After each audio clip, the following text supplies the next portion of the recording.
السلام علیکم ورحمۃ اللہ وبرکاتہ۔ الحمد للہ وکفی وسلام علی حبیبہ المصطفیٰ، اما بعد فاعوذ باللہ من الشیطان الرجیم، بسم اللہ الرحمن الرحیم۔ ان اللہ وملائکتہ یصلون علی النبی یا ایہا الذین آمنوا صلوا علیہ وسلموا تسلیما۔ اللہم صل علی سیدنا محمد معدن الجود والکرم وآلہ واصحابہ الکرام وابنہ الکریم وبارک وسلم صلاة دائمة سرمدا ابدا۔ سیرت مصطفیٰ صلی اللہ علیہ وسلم کے اس سلسلے میں آپ نے ہجرت کا دوسرا سال ملاحظہ فرمایا۔ ہجرت کا دوسرا سال کئی اہم چیزوں میں گزرا، اور جیسے کہ جنگ بدر واقع ہوئی اسی دوسری ہجری میں، اور بھی چھوٹے چھوٹے کئی غزوات دوسرے سال، اور کئی احکام نافذ ہوئے، جیسے کہ میں نے آپ کو بتایا نمازوں میں رکعتوں میں اضافہ، اور اسی سال زکوٰۃ فرض ہوئی اور رمضان کے روزے فرض ہوئے، اور اسی سال نبی پاک صلی اللہ علیہ وسلم نے عید کی نماز جماعت کے ساتھ لوگوں کو پڑھائی۔ اب مسئلہ یہ تھا کہ اب تیسری ہجری، دیکھیں مدینہ طیبہ میں آنے کے بعد ہر سال بہت امپورٹنٹ ہے۔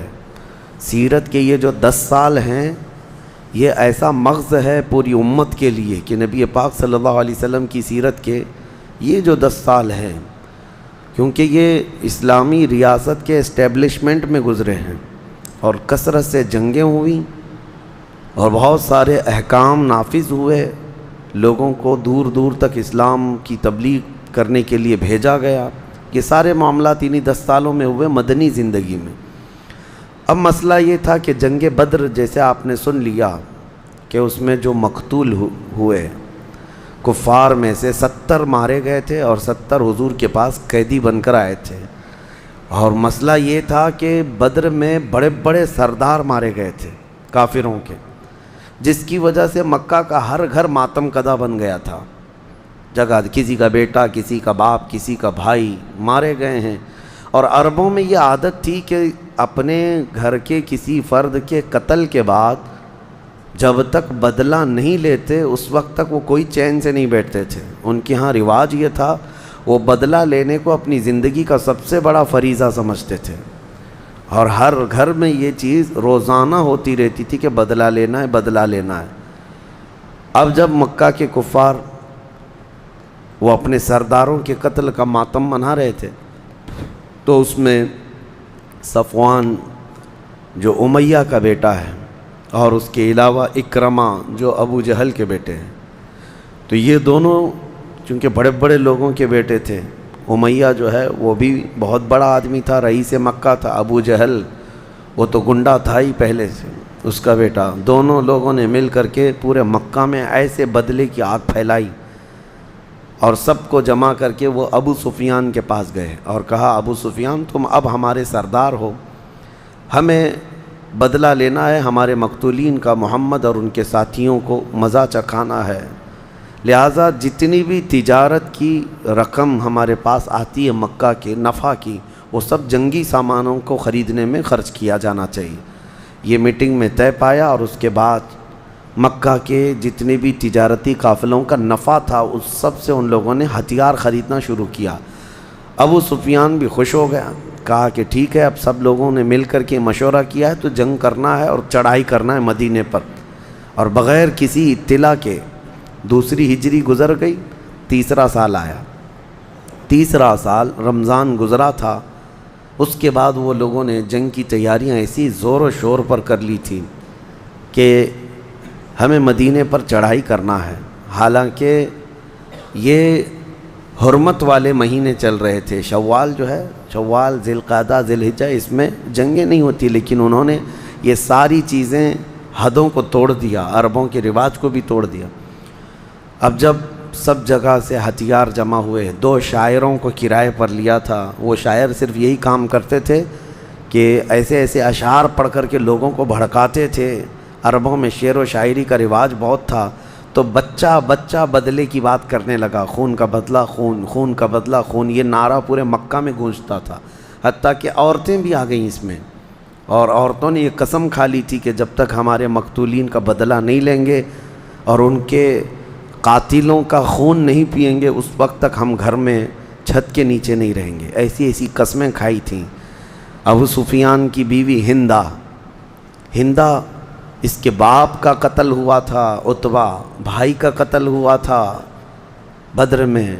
ہندہ نے تو یہ قسم کھا لی تھی کہ جس نے میرے باپ اور بھائی کو قتل کیا وہ امیر حمزہ ہے، اور میں حمزہ کو ایسا قتل کر کے سینہ چاک کر کے کلیجہ نہ چباؤں تو اس وقت تک کے لیے مجھے مکہ آنا حرام ہے۔ اس طرح کی قسمیں کھائی تھیں۔ اور ایک وحشی غلام، وحشی نام سے ایک غلام تھا حبشی، اس کو اجرت پر لے لیا ہندہ نے، اور نشانہ باز تھا، بہت تیز نشانہ باز، کہا کہ اگر تم نے حمزہ کا قتل کیا تو بدلے میں تمہیں آزاد کر دیا جائے گا، ورنہ غلامی کی زندگی پوری زندگی گزارنا ہے۔ تو یہ سب تیاریاں ہو رہی تھیں۔ حضرت عباس رضی اللہ تعالیٰ عنہ چونکہ حضور کے چچا ہے اور وہ بدر کے بعد ایمان لا چکے تھے، لیکن مکہ میں خفیہ طور پر رہتے تھے، اپنے ایمان کا اظہار کسی کے سامنے نہیں کیا تھا، تو وہ ساری تیاریاں بہت قریب سے دیکھ رہے تھے۔ خط لکھ کر کے رسول پاک صلی اللہ علیہ وسلم کو خبر کر دیا کہ مکہ والے اتنے زور و شور سے تیاریوں پر ہیں اور مدینے پر چڑھائی کرنے والے ہیں۔ جب حضرت عباس کا خط پہنچا حضور صلی اللہ علیہ وسلم کے پاس، تو نبی پاک صلی اللہ علیہ وسلم نے پھر مہاجرین اور انصار کی میٹنگ لی اور سب کے سامنے یہ بات عرض کی۔ تو پھر 5 شوال کی تاریخ تھی، تب نبی پاک صلی اللہ علیہ وسلم نے 4 مہاجر صحابہ کو بھیجا خفیہ طور پر کہ ان کی خبر لے کر کے آئیں مکہ میں کیا چل رہا ہے۔ تو وہ الگ الگ راستوں سے خفیہ طریقے سے گئے اور جا کر کے انہوں نے تو ایسی خوفناک خبر لائی کہ صرف تیاری نہیں بلکہ لشکر پورا مکہ سے نکل چکا ہے اور مدینے کے قریب پہنچ گیا ہے۔ جب وہ آ کر کے واپس حضور صلی اللہ علیہ وسلم کو خبر دیتے ہیں تو یہ اچانک ہنگامی طور پر ہونے والا مسئلہ ہے۔ اب یہاں پر 10 شوال کو نبی پاک صلی اللہ علیہ وسلم نے اب یہ مشورہ لیا، صحابہ سب تھے، موجود تھے، سب کو بتایا کہ ایسی سچویشن ہے کہ مکہ والے نکل چکے ہیں۔ کتنے لوگ تھے؟ 3000 لوگ تھے۔ 3000 لوگوں میں سے کتنے تو گھوڑے، اونٹ، ساری چیزیں، اور اس میں 15 کے قریب عورتیں بھی تھیں، اور سب کے سب نیزہ، ہتھیار سب لیس تھے۔ 3000 لوگوں کا قافلہ آ رہا ہے۔ اس وقت مدینہ میں جتنے تھے سب کو حضور نے بلایا، اس کے بعد مشورہ لیا کہ شہر میں رہ کر کے ان کا مقابلہ کریں یا شہر سے باہر جا کر۔ تو جتنے عمر والے تھے صحابہ، بوڑھے تھے، سبوں نے یہ کہا کہ مدینے میں رہتے ہیں، عورتوں کو گھروں کے اندر محفوظ رکھیں گے اور مدینے میں رہ کر کے ان کا دفاع کریں گے۔ لیکن جو کم عمر نوجوان صحابہ تھے ان میں سے اکثر نے حضور کی بارگاہ میں یہ مشورہ کیا، عرض کیا کہ نہیں، مدینے سے باہر نکل کر میدان میں ان سے مقابلہ کریں گے، کیونکہ بدر کی لڑائی کا انہوں نے اچھی طرح سے سن رکھا تھا اور نوجوان سب لڑنے کے جوش میں تھے کہ ان کو مزہ چکھائیں گے میدان میں، نہیں تو شہر میں آئیں گے تو گلیوں میں ادھر ادھر چھپنا بھاگنا سب چلتا رہے گا۔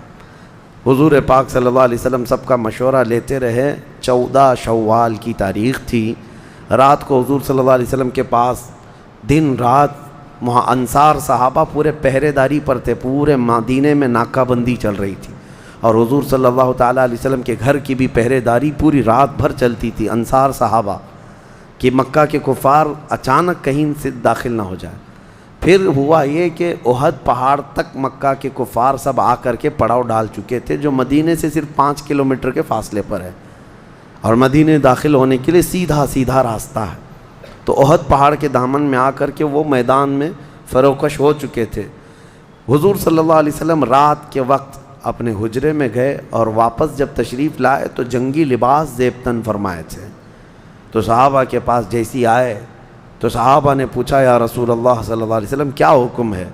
حضور پاک صلی اللہ علیہ وسلم نے فرمایا ایک نبی جب جنگی لباس زیب تن کرتا ہے تو اب اسے یہ زیب نہیں دیتا کہ اب وہ اپنا لباس اتارے، شہر میں نہیں بلکہ شہر کے باہر نکلنا ہے۔ تو اسی مشورے پر صحابہ کرام سب تیار ہوئے۔ مدینے میں ایک منافق بھی تھا، عبداللہ بن ابی منافق کا مطلب سمجھتے ہیں آپ، جو سامنے مسلمان تھا لیکن دل میں وہ بغض رکھتا تھا، اس کا دل سے اسلام کی طرف کوئی میلان نہیں تھا لیکن دبدبہ تھا، غلغلہ تھا، اس کی وجہ سے ساتھ میں چل رہا تھا۔ حضور پاک صلی اللہ تعالیٰ علیہ وسلم جب سب صحابہ کو جمع کیے تو اس میں تقریباً 1000 لوگ تھے پورے مدینہ طیبہ کے، اور جتنے حلیف جماعتیں تھیں سب مل کر 1000 کی تعداد میں ہوئے، اور جمعہ کی رات کو نبی پاک صلی اللہ تعالیٰ علیہ وسلم مدینہ طیبہ سے روانہ ہوتے ہیں 14 شوال کی۔ 15 شوال کی صبح فجر کی نماز مدینہ کے قریب میں ہی آپ نے ادا فرمائی، اور پھر اچانک مدینہ سے نکل رہے تھے کہ ایک فوج آ رہی تھی۔ حضور نے پوچھا یہ کون لوگ ہیں؟ کہا یہودیوں کی ایک جماعت ہے جو آپ کی مدد کے لیے آ رہی ہے۔ تو حضور صلی اللہ تعالیٰ علیہ وسلم نے فرمایا ہم مشرکوں کی مقابل میں مشرکوں کی مدد نہیں لیتے، واپس کرو ان کو۔ تو یہودیوں کو حضور صلی اللہ علیہ وسلم نے واپس کر دیا، ان کی مدد لینے سے آپ نے انکار فرما دیا۔ تو عبداللہ بن ابی جو تھا وہ 300 لوگوں کے ساتھ اسی فوج میں تھا، اس نے اسی وقت اختلاف پیدا کر دیا جماعت کے اندر، کہا کہ محمد صلی اللہ علیہ وسلم کسی کا مشورہ نہیں لیتے، لہٰذا کیونکہ وہ یہودی اس عبداللہ بن ابی کے خاص دوستوں میں سے تھے، اور جنگ میں یہ جاتے تو کچھ بھی کر سکتے تھے۔ اس کے بعد حضور نے منع فرما دیا، تو یہودی گئے تو یہ عبداللہ بن ابی بھی 300 لوگوں کو لے کر پیچھے ہٹ گیا اس فوج میں سے۔ اب 700 لوگ رہ گئے صحابہ، 700 کو لے کر کے حضور صلی اللہ تعالیٰ علیہ وسلم نکلے ہیں احد کی طرف۔ اب اس جنگ میں جو لوگ شریک تھے ان کا بھی اپنا ایک جوش تھا، سب مدینے کی عورتیں اپنے اپنے بیٹوں کو اس میں شامل کرتی رہیں، کوئی گھر میں باقی نہ رہے، سب حضور کی مدد کے لیے نکل پڑے، یہاں تک کہ بچے بھی آئے۔ حضرت رافع بن خدیج کم عمر کے بچے تھے، حضور نے منع فرمایا تھا، انہوں نے بھی وہی حضور صلی اللہ تعالیٰ علیہ وسلم سے عرض کیا کہ میں کشتی اچھی لڑ سکتا ہوں، میں مقابلہ کر سکتا ہوں، میرے جوہر دیکھیں۔ حضور نے ان کو اجازت دی تھی، تو ایک اور بچپن کی عمر میں حضرت سمرہ ہیں، وہ آئے، کہا یا رسول اللہ صلی اللہ علیہ وسلم مجھے اجازت دیں، میں کشتی میں تو رافع بن خدیج کو گرا سکتا ہوں، جب ان کو اجازت ملی ہے تو مجھے کیوں نہیں؟ حضور نے فرمایا ٹھیک ہے لڑ کے دکھاؤ۔ دونوں بچوں کی لڑائی ہوئی تھی کشتی، اور حقیقت میں حضرت سمرہ نے حضرت رافع کو گرا کر پچھاڑ دیا۔ حضور نے یہ دیکھا، فرمایا دونوں کو جانے کی اجازت ہے۔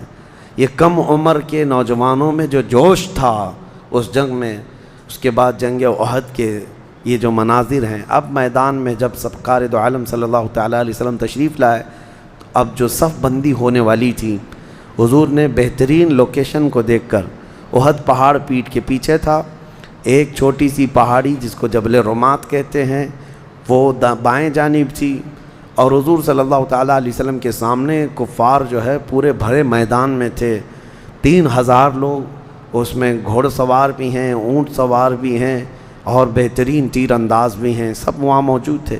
نبی پاک صلی اللہ علیہ وسلم نے اپنے لشکر کو 4 حصوں میں تقسیم فرمایا، ایک حصہ سامنے کی طرف، ایک دائیں، ایک بائیں، اور ایک پیچھے کی طرف، اور پھر اس پہاڑی پر حضور صلی اللہ علیہ وسلم نے 50 تیر انداز صحابہ کو کھڑا کیا، اس میں حضرت عبداللہ بن جبیر کو سردار بنایا اور کہا چاہے ہم غالب آئیں چاہے ہم مغلوب ہوں، جنگ میں ہم شکست کھائیں یا ہماری فتح ہو، اس وقت تک تم یہ پہاڑی کا درہ چھوڑنا نہیں جب تک میری طرف سے پیغام نہ آ جائے، کیونکہ وہ ایک چھوٹی پہاڑی ایسی تھی کہ اس پر کھڑے ہو کر کے یہ صحابہ پیچھے سے آنے والے کافروں کا مقابلہ کر سکتے تھے، کیونکہ پیچھے سے بھی کوئی بھی آ سکتا، اس حضور صلی اللہ علیہ وسلم کی اس جماعت کو پیچھے سے حملہ کیا جا سکتا۔ 700 لوگ ہیں اور مقابل میں 3000 لوگ ہیں، کتنی بڑی تعداد ہے، یعنی ان سے حضور صلی اللہ تعالیٰ علیہ وسلم کی اس جماعت سے تقریباً 4 گنا زیادہ تھے، وہ اس سے زیادہ تھے، تو پیچھے سے آ کر کے مقابلہ نہ کریں، اس لیے حضور صلی اللہ علیہ وسلم نے 50 تیر انداز صحابہ کو ایک چھوٹی پہاڑی پر کھڑا کیا تھا، اور وہ بہترین تیر انداز تھے۔ یہ جنگ کا لوکیشن تھا۔ اب کافروں کی طرف سے جو آئے تھے، اب ان لوگوں نے بھی بہترین صف اندازی کی تھی، اور اس میں میمنہ جس کو کہتے ہیں دائیں جانب والا پورا مورچہ خالد بن ولید نے سنبھالا تھا، میسرہ جس کو کہتے ہیں بائیں جانب والا پورا مورچہ اکرمہ بن ابو جہل انہوں نے سنبھالا تھا، اور طلحہ بن ابو طلحہ ایک شخص تھا، بڑا پہلوان تھا، وہ سامنے کے حصے میں جھنڈا اٹھایا ہوا تھا۔ جھنڈا مین ہوتا تھا جنگوں میں کہ اگر جھنڈا گر گیا تو اس کا مطلب شکست ہو جاتی، اور کوئی جھنڈا گرنے نہیں دیتا تھا۔ اور حضور صلی اللہ تعالیٰ علیہ وسلم کے صحابہ میں جو جھنڈا اٹھائے ہوئے تھے وہ حضرت مصعب بن عمیر رضی اللہ تعالیٰ عنہ تھے۔ تو یہ حضرت جبیر بن مطعم بھی تھے، حضرت جبیر رضی اللہ تعالیٰ عنہ۔ اب یہاں ایک مسئلہ تھا کہ کافروں کی طرف سے جو آئے تھے ان کی عورتیں اتنا ابھار رہی تھیں اشعار پڑھ پڑھ کر کے۔ 15 عورتیں تھیں لیکن پورے کفار مکہ کے صفوں میں جو ہے جوش بھر چکی تھیں۔ اب لڑائی شروع ہونے کا انداز کیا تھا کہ شروع میں ان کی طرف سے ایک ابو عامر نام کا شخص تھا جو مدینے کا رہنے والا تھا، اور اس کو راہب کہتے تھے، یعنی اتنا پرہیزگار، اتنا عبادت گزار کہ پورے مدینے والے اس سے بہت محبت کرتے تھے۔ لیکن جب نبی پاک صلی اللہ علیہ وسلم مدینے آئے تو حسد اور جلن کی وجہ سے وہ مدینہ چھوڑ کر چلا گیا تھا مکہ، اور کافروں میں جا کر حضور کے خلاف بھڑکاتا تھا، کیونکہ اس کی ساری سیٹ چلی گئی تھی مدینے میں۔ مدینے والے انصار سب اس کی بڑی عزت کرتے تھے، اس کو راہب کہتے تھے، اور لیکن رسول اللہ صلی اللہ علیہ وسلم اس کو فاسق کہتے تھے کہ وہ فاسق ہے۔ اور مکہ والے اس کو سب لے کر کے آئے تھے، بلکہ مکہ والوں کو وہ چڑھا کر کے لایا تھا کہ چلو، اور اس نے یہ کہا تھا کہ میری قوم مدینے کے لوگ جب مجھے دیکھیں گے جنگ کے میدان میں تو محمد کا ساتھ چھوڑ کر میرے پاس آ جائیں گے، کیونکہ برسوں سے بابا گیری جو کرتا تھا مدینے میں، لوگوں کو جو ہے اٹریکٹ کیا ہوا تھا اپنے اعمال سے۔ تو یہاں جب میدان میں آیا تو سب سے پہلے آگے وہی آیا، ابو عامر راہب۔ مدینے والے انصار سب کو پکار کر کہنے لگا، تم جانتے ہو میری پارسائی کی قسم کھاتے ہو تم لوگ، میں وہی ابو عامر راہب ہوں جس کے ارد گرد تم لوگ گھومتے تھے۔ آج میں آیا ہوں، دیکھو محمد کے ساتھ رہو گے یا میرے ساتھ؟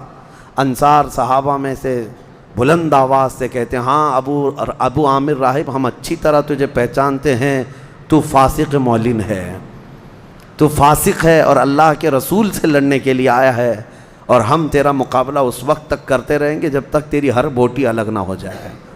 ہاں، یہ صحابہ کی محبت تھی، دوسری کوئی محبت ان پر غالب نہیں آتی۔ برسوں سے تھا تو ہمارے پاس، لیکن جب رسول کی مخالفت کر کے آیا ہے تو تیرا اور ہمارا کوئی رشتہ ہی نہیں۔ اب حیرت کی بات میں آپ کو بتاؤں، اس ابو عامر راہب کے مقابل میں سب سے آگے آنے والا کون تھا؟ حضور صلی اللہ تعالیٰ علیہ وسلم کی بارگاہ میں ایک نوجوان صحابی حضرت حنظلہ یہ آئے، کہا یا رسول اللہ مجھے اجازت دیں، میں اس سے لڑنے کے لیے جا رہا ہوں۔ اور جانتے ہیں حضرت حنظلہ کون ہے؟ اسی ابو عامر راہب کے سگے بیٹے ہیں، حضور کے جھنڈے کے نیچے ہیں۔ عرض کرتے ہیں یا رسول اللہ مجھے اجازت دے، میرے باپ کا سر کاٹ کر کے لاؤں گا جو آپ کے مقابل میں آ کر کھڑا ہے۔ نبی پاک صلی اللہ تعالیٰ علیہ وسلم نے منع فرمایا کہ یہ زیب نہیں دیتا کہ ایک بیٹا اپنے باپ کے سر کو کاٹ دے۔ لیکن حضرت حنظلہ کی آواز سن کر کے کہ للکارتے تھے تو ابو عامر راہب جو ہے شرمندہ ہو کر پانی ہو گیا۔ اس کی قوم ہی اس سے کہنے لگی، تو یہ کہہ کر کے آیا تھا کہ مدینے والے سب ساتھ چھوڑ کر کے تیرے طرف آ جائیں گے، یہاں تو تجھ سے لڑنے کے لیے تیرا خود بیٹا سامنے آ رہا ہے، تیرا بیٹا آ رہا ہے، تیرے بیٹا تیرا محافظ نہیں بن سکا۔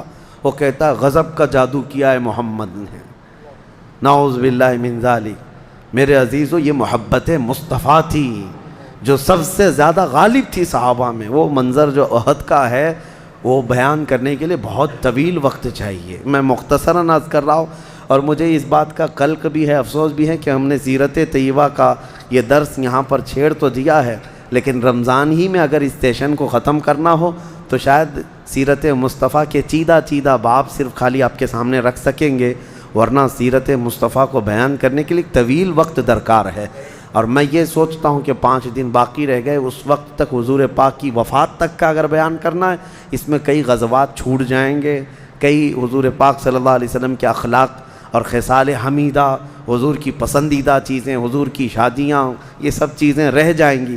پھر بھی میں انشاءاللہ العزیز ارادہ یہ کیا ہوں کہ جب تک انشاءاللہ جان باقی رہے، چاہے رمضان ہو اس کے بعد ہو، سیرت طیبہ کا انشاءاللہ یہ درس جاری رہے گا۔ آپ حضرات میں سے اللہ جس کو توفیق دے وہ سنتا رہے انشاءاللہ۔ احد کے میدان میں اب کفار کی طرف سے جب تیر اندازی شروع ہو گئی، سب سے پہلے انہوں نے تیر چلانے شروع کیے، تو صحابہ نے تیروں کا جواب تیروں سے دیا، وہ پاؤں اکھڑنے لگ گئے۔ اس میں ایک بڑا جوہر جو دکھایا، طلحہ بن ابو طلحہ جو جھنڈا اٹھایا ہوا تھا، وہ جھنڈا دوسرے کے ہاتھ میں دے کر للکارتا ہوا سامنے آیا اور کہا تانا مارتے ہوئے کہ اے مسلمانوں کے گروہ میں کوئی ہے جو مجھے مار کر کے جنت میں جائے یا مجھ سے مر کر کے دوزخ میں جائے؟ کوئی ہے؟ یہ اس طرح کے تانے مارتا رہا۔ تو طلحہ بن ابو طلحہ جب سامنے آیا تو مسلمانوں میں سے ایک آواز آئی کہ ہاں ہے، تجھ سے مر کر کے نہیں، تجھ سے مار کر کے جنت حاصل کرنے والا یہ ابو طالب کا بیٹا علی ہے۔ حضرت علی سامنے آئے اور جب مقابلے کے لیے آئے تو ذوالفقار حیدری سے اس کو ایسا مارا کہ اس کا سر پھٹ گیا، نیچے گرا۔ حضرت علی نے منہ پھیر کر کے پھر مسلمانوں کی طرف رخ کر لیا، تیزی سے ادھر آنے لگے۔ صحابہ نے کہا کہ وہ گرا ہے، اس کا آپ گردن کیوں نہیں الگ کرتے؟ خالی سر زخمی ہوا ہے اور گر پڑا ہے۔ حضرت علی کرم اللہ وجہہ الکریم کی غیرت دیکھیں، کہتے ہیں میں اس کے سر پہ مارا تو اس کی شرمگاہ کھل گئی، اس کے کپڑے کھل گئے اور وہ چیخنے لگا کہ مجھے معاف کرو، مجھے اس کی شرمگاہ نہیں دیکھنی تھی، اس لیے میں چہرہ پھیر کر کے ادھر آیا کہ اللہ اس کو اسی ذلت میں موت دے دے گا۔ یہ غیرت حیدر کرار ہے۔ کہتے ہیں کہ میں اس کے قریب جا کر مار دیتا، الگ کرتا، مجھے اس کا بے ستر ہو کر کے دیکھنا اچھا نہیں لگا، میں سر پھیر کر آ گیا، لیکن تھوڑی دیر کے بعد وہ بلبلاتا ہوا موت کے گھاٹ اتر گیا۔ یہ جنگ کے جو مناظر ہیں، اس کے بعد جو حالات بدلے وہ کیسے ہوئے؟ ہوا یہ کہ مسلمانوں میں ایسا جوش تھا، اسی لیے کفار کے سردار ابو سفیان نے پہلی میٹنگ میں کہا تھا مکہ میں کہ تم لوگ جوش میں تو ہو، مسلمانوں سے لڑیں گے، لیکن تم کو پتہ نہیں ہے کہ وہ مسلمان جب لڑتے ہیں تو ایسا لگتا ہے جیسے طوفان آیا ہے یا بڑے بڑے چٹانوں سے ٹکرانا ہے، اس لیے عام مت سمجھو۔ احد میں بھی ان کافروں نے دیکھ لیا کہ ان سے لڑنا آسان نہیں ہے۔ مسلمانوں کا حال یہ تھا کہ ایک صحابی ہیں، وہ کھجور کھا رہے تھے، حضور صلی اللہ علیہ وسلم سے پوچھتے ہیں یا رسول اللہ صلی اللہ علیہ وسلم میں میدان میں جاؤں میرے لیے کیا ہے؟ حضور نے فرمایا آدھی کھجور کھا چکے ہو، باقی تمہارے لیے جنت میں ہیں۔ وہ صحابی اسی طرح سے ابھی کھجور پوری نہیں کیے تھے اور لڑنے کے لیے نکل پڑے۔ ان کا جذبہ یہ تھا کہ شہادت، اور گئے اور ایسا لڑے کہ زخمی ہو کر کے گر گئے اور کہنیوں کے بل جو ہے حضور کی طرف گھسٹ کر کے آنے لگے۔ میدان میں حضور صلی اللہ تعالیٰ علیہ وسلم کی طرف آئے تو انہوں نے کہا، وہی جو زخمی صحابی تھے، کہتے ہیں یا رسول اللہ صلی اللہ علیہ وسلم آپ نے سچ فرمایا، روح نکلی نہیں لیکن میں اپنا ٹھکانہ دیکھ رہا ہوں، اور انتقال کر گئے، وفات ہو گئی۔ اس جنگ احد میں پھر نبی پاک صلی اللہ تعالیٰ علیہ وسلم کے ہم شکل تھے حضرت مصعب بن عمیر جو جھنڈا اٹھائے، حضور کے سفیر بھی تھے، ایمبیسیڈر بھی تھے، یہ بادشاہوں تک پیغام اسلام لے کر کے جاتے تھے، حضور سے مشابہ تھے، دیکھنے میں حضور صلی اللہ علیہ وسلم کی طرح نظر آتے تھے، یہ جھنڈا اٹھائے ہوئے تھے۔ یہ بڑھ کر کے کفار کے نرغے میں ایسے گھس گئے کہ ان کے ہاتھ میں جھنڈا تھا اور ایک ہاتھ میں تلوار بھی تھی، ابو سفیان کا سر ان کے ہاتھ میں آ گیا تھا۔ ابھی مارنے ہی والے تھے کہ پیچھے سے ایک شخص شداد بن اوس، اس نے یا دوسرا ایک کافر کوئی آیا اور آپ کے ہاتھ مونڈھے پر مار دیا، ہاتھ کٹ گیا، تلوار گر گئی، ایک ہاتھ سے جھنڈا سنبھالے، اس نے دوسرے ہاتھ کو بھی مار دیا۔ جھنڈا گرنا تھا لیکن کٹے ہوئے بازوؤں سے، سینے سے اور دانت سے اس جھنڈے کو پکڑے رہے کہ یہ رسول اللہ کا جھنڈا ہے، اس کو زمین پر آنے نہیں دوں گا۔ دونوں ہاتھ کٹ جانے کے بعد بھی کٹے بازوؤں سے انہوں نے جھنڈے کو سنبھالے رکھا، اور جب جھنڈا گرنے کے قریب تھا دوسرے صحابی دوڑ کر کے آئے، حضرت جبیر، جھنڈے کو اٹھا لیا۔ اس وقت تک حضرت مصعب گر چکے تھے اور ان کے اوپر کافروں نے اتنے وار کر دیے تھے کہ وہ شہید ہو چکے تھے۔ انس بن نزیر ایک صحابی ہیں، اب یہ شہادتیں انشاءاللہ پھر میں عرض کروں گا، کیونکہ احد کے جو معاملات ہیں وہ بڑے طویل ہیں۔ جو جنگ ہوئی، اچانک ہوا یہ کہ کفار منہ پھیر کر کے بھاگنے پر مجبور ہو گئے، تیروں کی وہ تاب نہیں لا سکے، جو مسلمان تیر پھینک رہے تھے، صحابہ جو تیر پھینک رہے تھے اس کی تاب نہ لا سکے اور بھاگنے لگے، عورتیں ان کے پیچھے ان کے دامن پکڑ پکڑ کر گھسیٹ کر کے جنگ کے میدان میں لا رہی تھیں، لیکن کوئی آنے کو تیار نہیں تھا۔ عورتیں ان کو بزدل کہہ رہی تھی، جبان کہہ رہی تھیں، نامرد کہہ رہی تھیں، بہت جوش دلا رہی تھی، لیکن کسی کو جوش نہیں آتا تھا، سب بھاگنے پر مجبور تھے، کیونکہ ان کو بدر یاد تھی کہ بڑے بڑے مارے جا چکے، اب ہمارا بھی نمبر ہے۔ میدان چھوڑ کر کے بہت تیزی سے بھاگنے لگے۔ ہاں، میں جو بات کہہ رہا تھا، حضرت مصعب بن عمیر کی شہادت کے بعد مسئلہ یہ ہو گیا کہ جیسی حضرت مصعب بن عمیر کو قتل کیا گیا، کفار میں یہ بات پھیل گئی کہ محمد صلی اللہ علیہ وسلم کا قتل ہو گیا، کیونکہ شکل میں دیکھنے میں حضور کی طرح دکھتے تھے۔ تو حضرت مصعب بن عمیر جیسے ہی قتل ہوئے، کافروں میں یہ بات پھیلا دی گئی کہ محمد صلی اللہ علیہ وسلم کا قتل ہو گیا، محمد صلی اللہ علیہ وسلم کا قتل ہو گیا۔ جیسی یہ خبر یہ شیطان نے اور بھڑکائی، جیسے صحابہ کے کانوں میں آواز آئی، صحابہ کے کانوں میں آواز آئی، ان کے ہاتھوں سے تلواریں چھوٹ گئیں کہ نبی پاک صلی اللہ علیہ وسلم کا قتل ہو گیا، تو اب ان کے بعد پھر کس کے لیے ہمیں لڑنا ہے؟ ہماری تلواریں کس کام کی؟ اگر محمد عربی صلی اللہ علیہ وسلم نہیں ہیں، ہمارے آقا و مولا نہیں ہے، تو تلواریں چھوٹ گئی۔ لیکن جانتے ہو حضرت مصعب بن عمیر جو شہید ہو کر کے گرے تھے، ابھی ان کی روح باقی تھی، ابھی پوری جان نہیں گئی تھی۔ جھنڈا جنہوں نے آخری وقت تک پکڑا تھا، ان کی زبان سے یہ آیت تلاوت ہو رہی تھی۔ جب انہوں نے دیکھا کہ میرے نام سے لوگوں نے یہ مشہور کر دیا کہ محمد صلی اللہ علیہ وسلم کا قتل ہو گیا ہے، وہ زور زور سے آواز سے یہ آیت پڑھنے لگے، وَمَا مُحَمَّدٌ إِلَّا رَسُولٌ قَدْ خَلَتْ مِن قَبْلِهِ الرُّسُلُ۔ محمد صلی اللہ علیہ وسلم تو اللہ کے ایک رسول ہیں، ان سے پہلے بھی بہت سارے رسول آئے اور گئے، اور وہ یہ درس دینا چاہتے تھے کہ اے صحابہ، تم اللہ کے لیے لڑتے ہو، اللہ حی اور قیوم ہے، ہمیشہ سے زندہ، ہمیشہ زندہ رہے گا۔ ان کی آیت یہی چلتی رہی اور وہ شہید ہو گئے۔ اب صحابہ کے درمیان یہ بات ابھی کنفرم نہیں تھی کہ کس کا انتقال ہوا، کون، کیونکہ جنگی حالات ایسے ہوتے تھے کہ کون خبر لائے گا۔ یہاں پر بعد میں اچانک جنگ کا پاسا اس وقت پلٹا کہ کفار جیسی میدان چھوڑ کر کے بھاگے تو صحابہ مال غنیمت جمع کرنے میں لگ گئے۔ تو جو درے پر کھڑے تھے جبل رمات پر، وہ سب کے سب اتر کر کے آنے لگ گئے۔ اس میں عبداللہ بن جبیر جو سردار تھے، انہوں نے ہر ممکن کوشش کی کہ مت جاؤ جب تک رسول اللہ کا فرمان نہ آئے، لیکن 40 لوگ اتر گئے تھے، 10 باقی رہ گئے۔